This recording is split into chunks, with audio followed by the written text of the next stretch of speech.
And it's time now for our daily press review, and I have the honor of being joined here in the studio by Mr.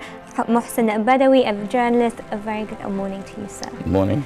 Let's start off with a look at Al Ahram. From the first page we read, the European Union on Monday froze the assets of ousted President Hosni Mubarak and 18 people in his inner circle.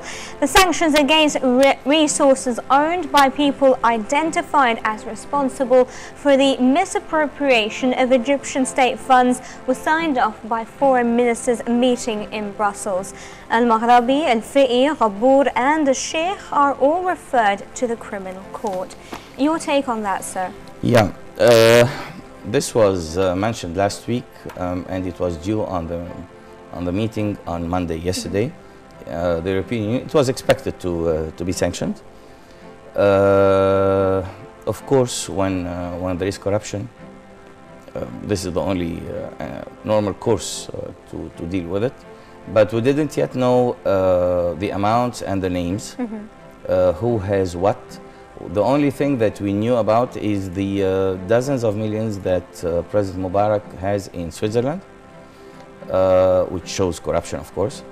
And actually, I'm not interested in the numbers as much as I'm interested in knowing if the person is corrupted or not. Right. So the problem is that we have two things. I want that we do not really concentrate too much on that corruption, because the main problem is Don't you think that there's other types of corruption? It's just not about money. There's lots of other things that were going on in the country. You've got a high level of hepatitis C, the cancerous pesticides, that sort of thing that also need to be addressed besides the amount of money that was stolen. Yeah, that's not corruption, actually. This is he's incapable of leading the country for 1 year, not for 30.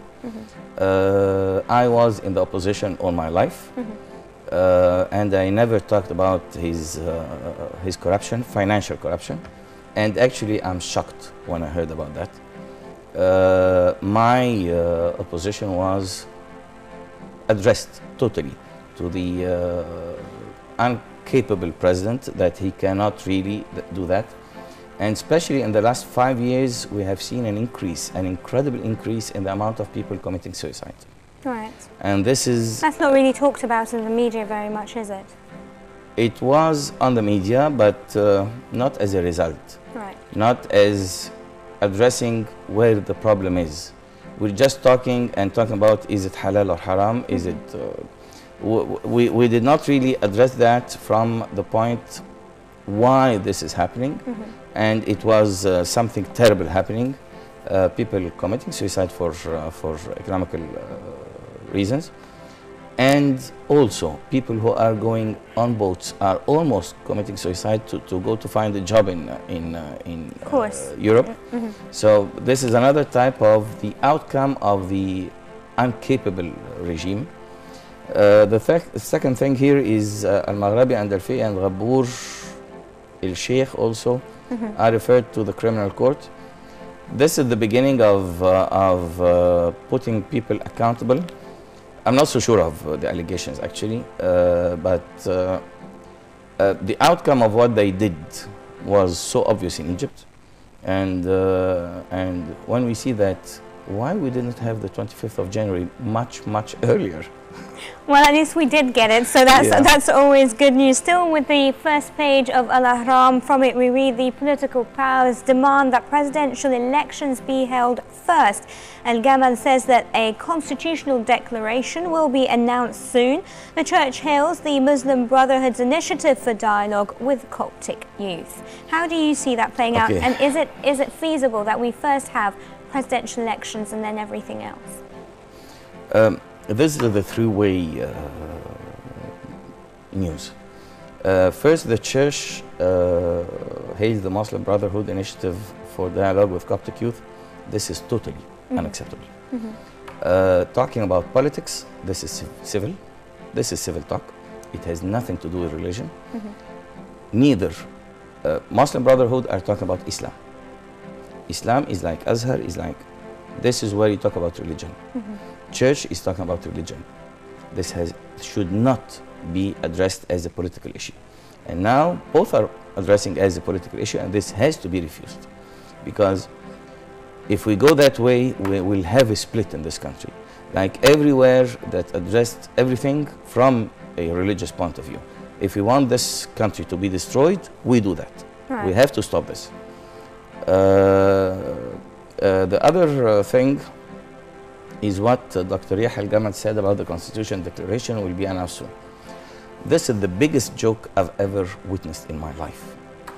The referendum of Saturday was supposed to be between a yes for the 9 amendments and the 10th item that was removed from the Constitution. Right. Which means by definition that the Constitution of 1971 will be in force right. after that. Actually, whoever was saying yes, the vast majority of the yes wanted that, because they thought that the 1971 Constitution will bring stability to Egypt. I assure you, if they knew, 1971 Constitution would have destroyed this country for tens of years. But doesn't the Constitution end with the beginning of a revolution? That, I mean, it should be nullified. So why are we still going back to it? I've spoken to many analysts and many constitutional experts who have said that they can formulate a constitution within won't take that long for a new constitution to arrive. I didn't continue, and then I can address that. A constitution is never done by legal firms, right. by legal bodies. The constitution is done by people. It's the contract between the people and the ruler. You cannot give it to people of law.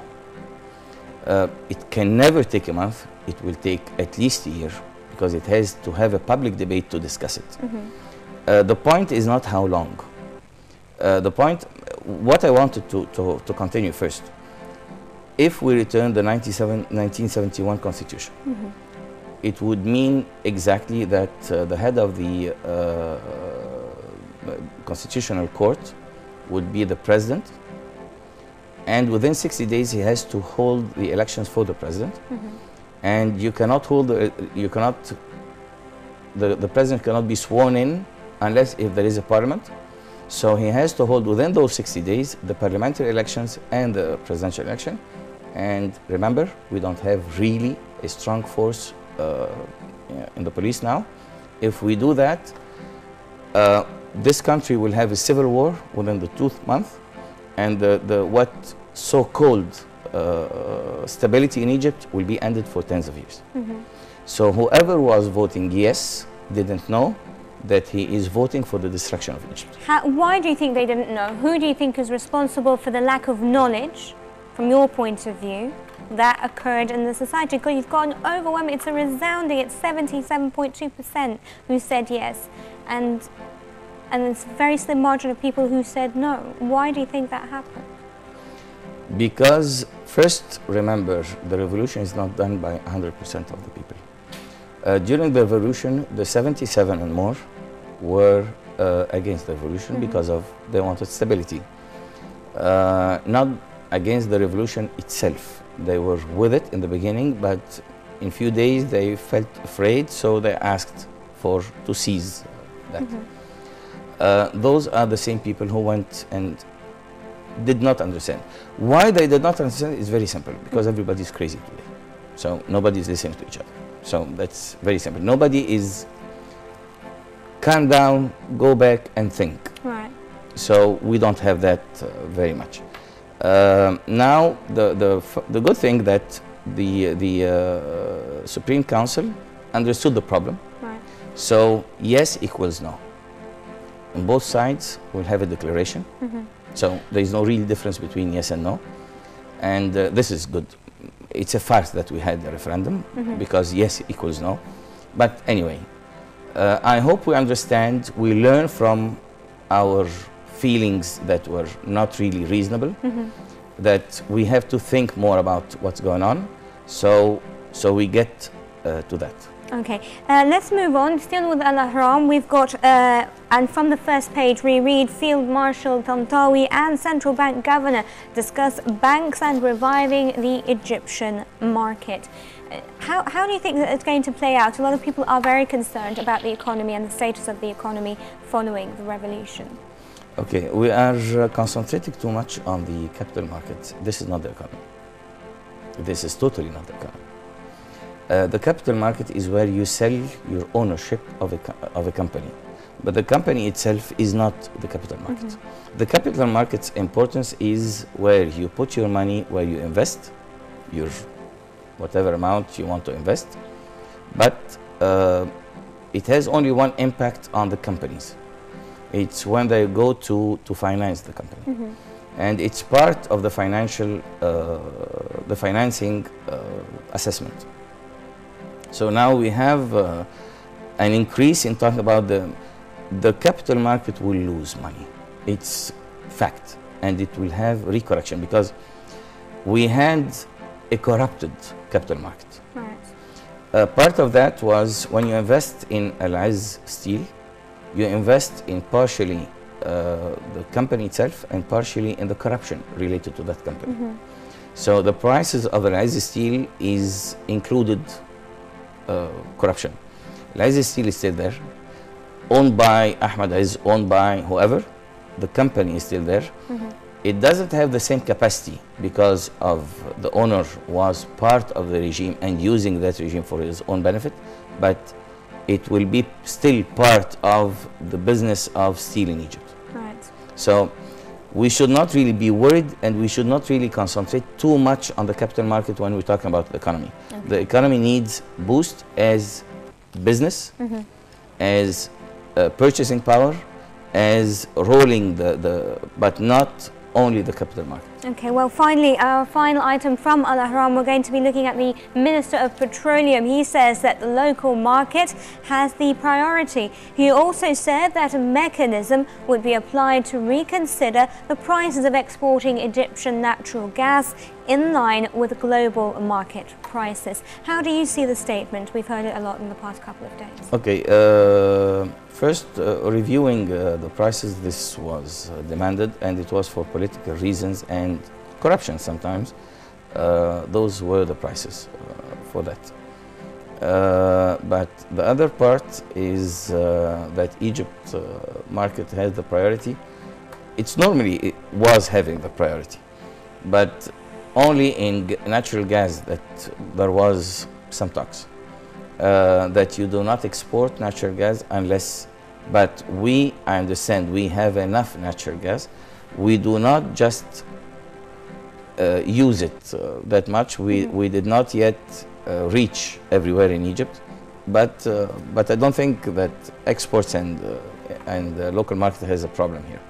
Okay, let's move on to Al-Akhbar. From the first page, we read official results of the constitutional referendum will be submitted to the Supreme Council of the Armed Forces. A timetable will be set for the transfer of power. We've talked extensively or a bit into detail about the constitutional referendum. I'm wondering though about your opinion with regards to the people who started the revolution. We're not seeing them being integrated into political life here in Egypt, the youth, the younger generation. Why do you think that's happening, and how do you think they can be more involved? Because again, they do have a certain vision that because they did, at the end of the day, they were the originators of the revolution. Why aren't they more involved? Because we take it that way.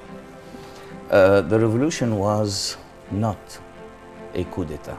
It was not 1952. Mm-hmm. The revolution was everybody, a bit of everybody. The people who started the revolution are everyone.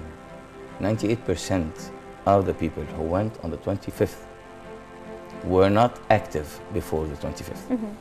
So whoever is talking in the name of the revolution is talking without any mandate. Mm-hmm. But the point is the younger generation should be there, but not as a revolution. because the revolution was for one reason, for one aim, is to turn back into democracy. And that democracy was seen on the 25th. I voted no, but I have to accept the yes. I have to deal with everybody else. I have to push my ideas.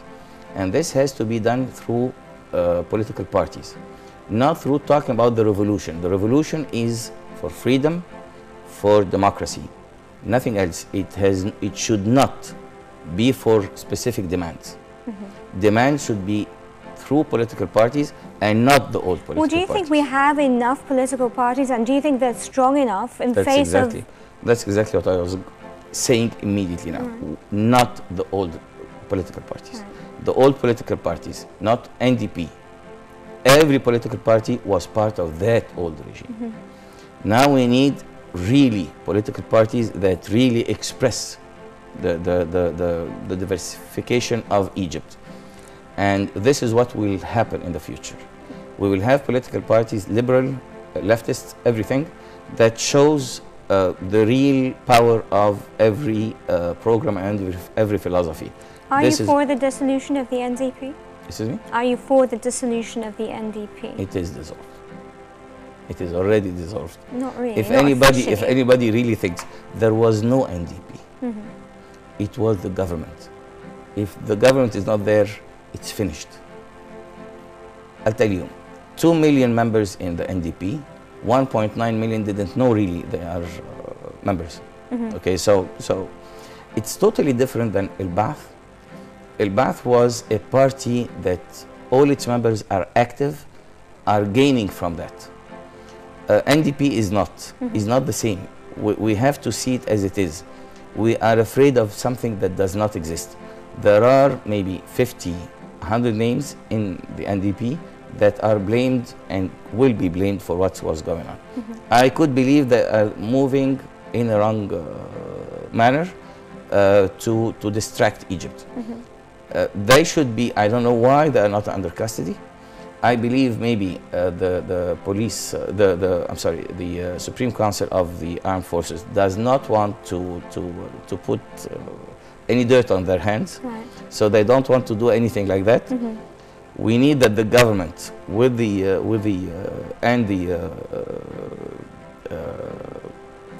court, Niaba, I don't know, does something to stop those from doing that harm.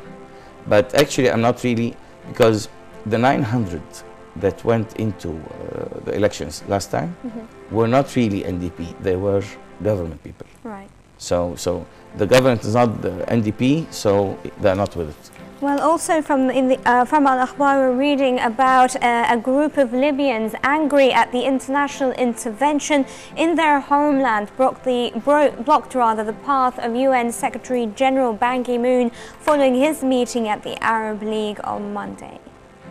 How do you see the visit, and how do you see the attack? Okay, the visit is normal with the happening in Libya and the role of the Arab League about it, or the Arab countries. The group of Libyans angry, that's very normal, because they are from Gaddafi's side, so they will go and do that first. Gaddafi is finished, like many Arab leaders, and I think the majority of them, within a year or two, within even probably a lot of them within months, maybe this month even. But why don't they follow? I mean, they see one example and they're not really learning from one another. They're just holding on to their seats. You were in Egypt, right? I was. You did not see what's happening in Tunisia, and we see here people saying we are not Tunisia. Right. Now in Yemen they will say we are not Tunisia and Egypt. Right. And after that, they will say we are not Yemen, Tunisia, and Egypt, and everybody would say that until the whole Arab world changes. Well, let's take a quick break and take a look at this report about Libya. Chief Amr Moussa and left the organization's headquarters in Cairo for a walk about in nearby Tahrir Square when dozens of Libyan protesters converged on him. The protesters were angry at the international intervention in their homeland, and they blocked the path of UN Secretary General Ban Ki-moon following his meeting at the Arab League. Earlier on Monday, UN Secretary General Ban Ki-moon met with Prime Minister Issam Sharaf in Cairo. During the talks, they tackled the possible support that the United Nations can provide to Egypt during this transitional period. The United Nations chief described his visit to Egypt as historic. Speaking after the meeting with Foreign Minister Nabil al-Arabi, Ban said that despite a telephone call from the Libyan Prime Minister to say that Tripoli would comply, the country's leadership had continued to attack the civilian population.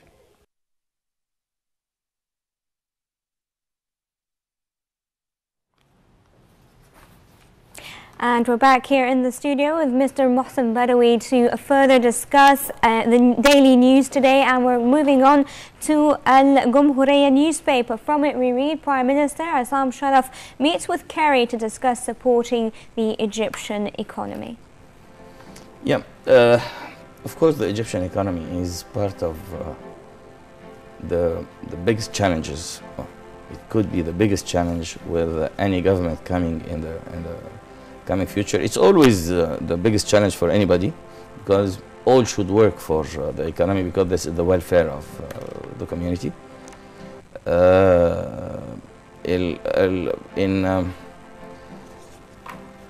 We have to concentrate on Egypt.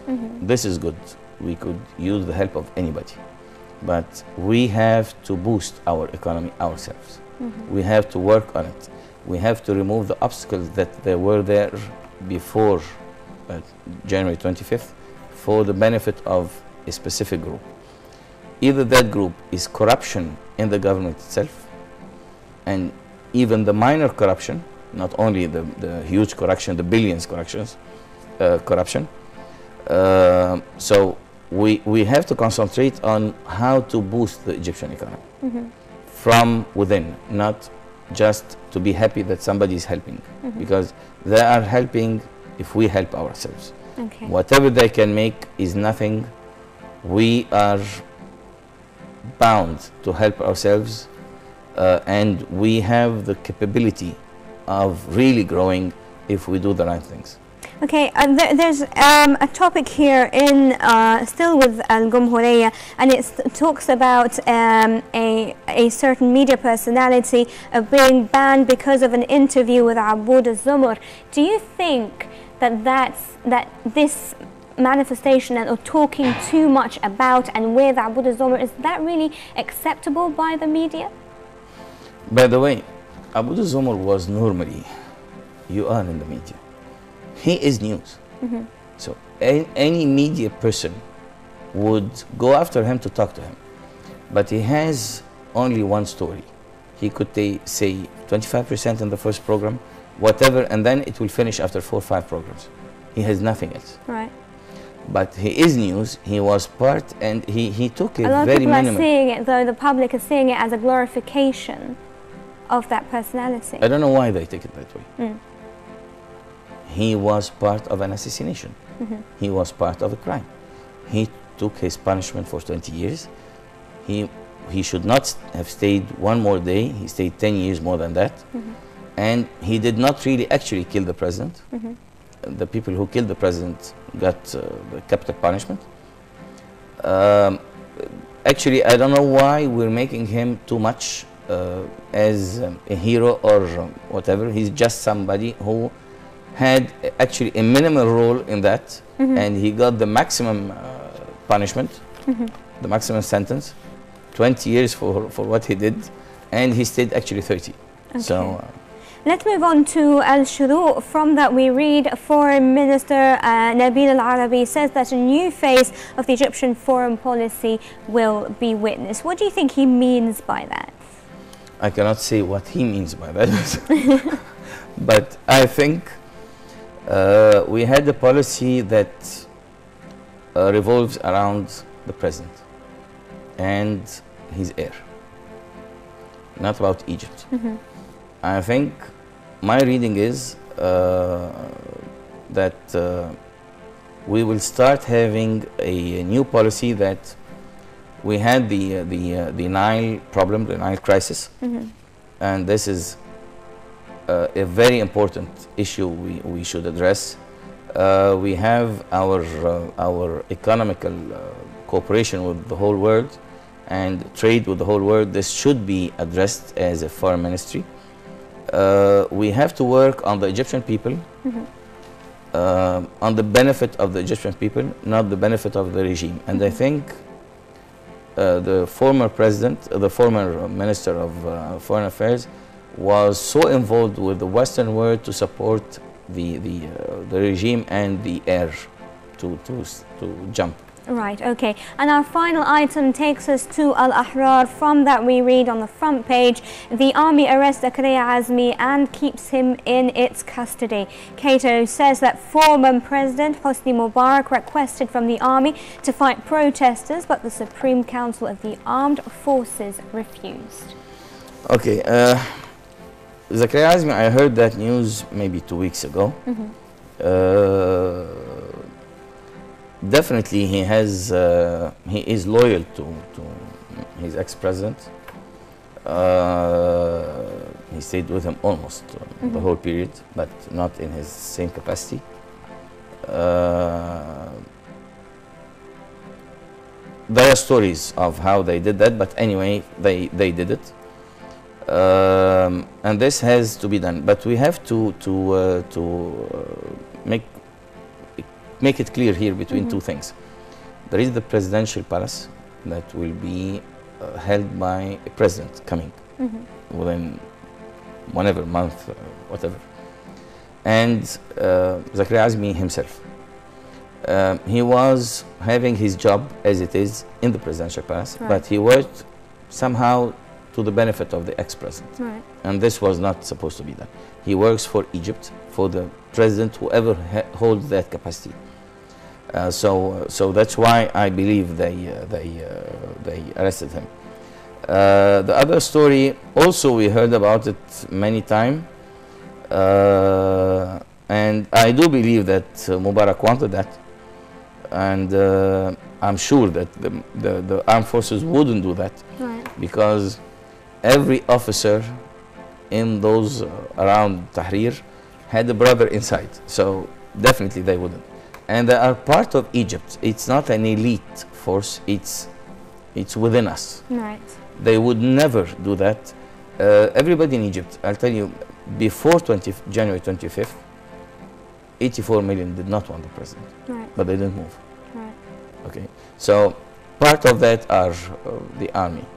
And the army would not make a coup because since 1967, they found out that what gave us the shame of 1967 is the interference from the army, by the army into the political scene. So they are not doing that since 1967. So they will just keep the mandate of whoever will come, as much as the people want him. If the people turns against him, they would not fight the people, they will not make a coup, they will keep it as exactly what it happened during the revolution. Okay, journalist Mr. Mohsen Badawi, thank you very much for coming in today and for your analysis of the daily papers. Thank you very much. Unfortunately, that's all the time we have for. That's a wrap to the press review. Up next, it's a look at the roundup of the sports today.